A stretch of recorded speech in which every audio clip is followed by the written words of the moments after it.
I was sitting in the house watching the World Series. It was a Thursday night, and it was October 27, 2015.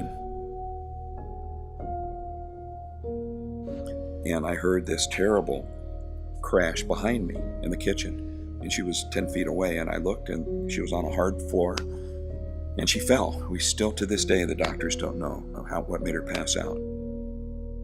The first thing you look for is she breathing, and she was breathing. And I thought, well, this can't be too bad. She'll wake up. Yeah. And she didn't.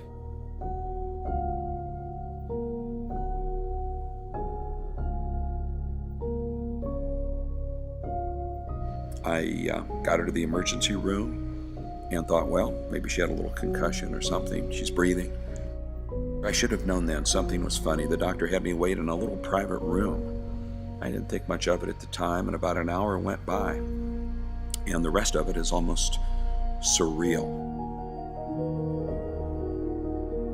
She said, I'm sorry, we did pictures, we sent the film to downtown, there's nothing we can do. You hear things and you just can't believe it.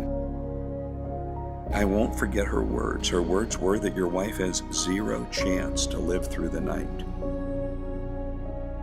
And almost as an afterthought, she said, well, I guess we could send her downtown and they could try and operate. And I said, well, of course. And she was back in surgery. And I talked to God on a one-on-one basis like I never had in my life. For 2 hours, the conversation went on. And the doctor came out. He said, it's minute by minute. I don't know if she'll make it through the night. She stayed in intensive care for 2 weeks. And I remember that first night, I didn't want to go home. And there was a lady, a young lady, and she truly, I thought, was an angel. And she held her hand and she said, you go get some rest, I'll be here. She said that the two of us will be okay. And I looked at her and I said, no, I see 3 of you. And she said, I said, yeah, I see Jesus right there holding her other hand. I went home, and she was in the hospital for 4 months on life support for several weeks. It was one small thing after another, and now here she is today.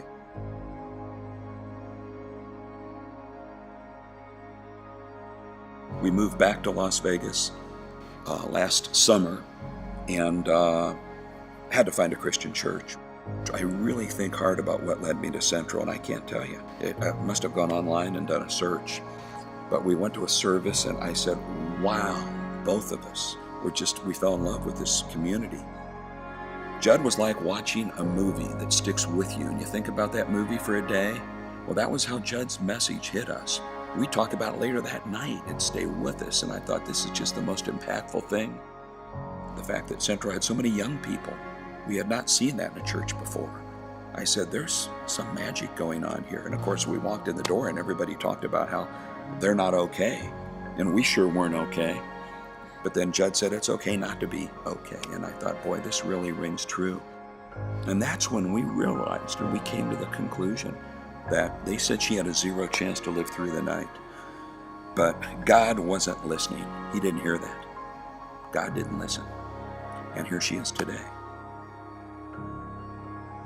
I don't remember anything, how it happened, or I don't remember falling or anything, but I just know that, what everyone had said, how I wasn't supposed to be here. God gave me a second chance.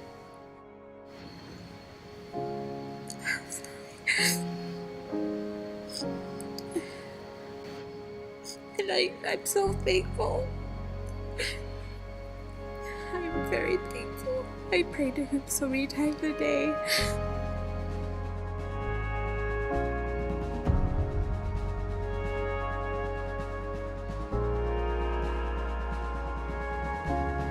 We pray together, and that's something we never did before Central.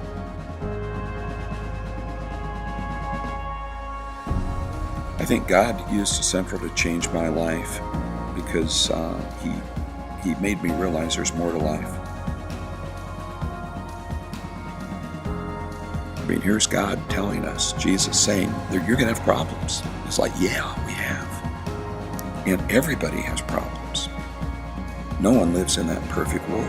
And Central, I think, has helped me realize that that's supposed to be that way. This is how God planned it.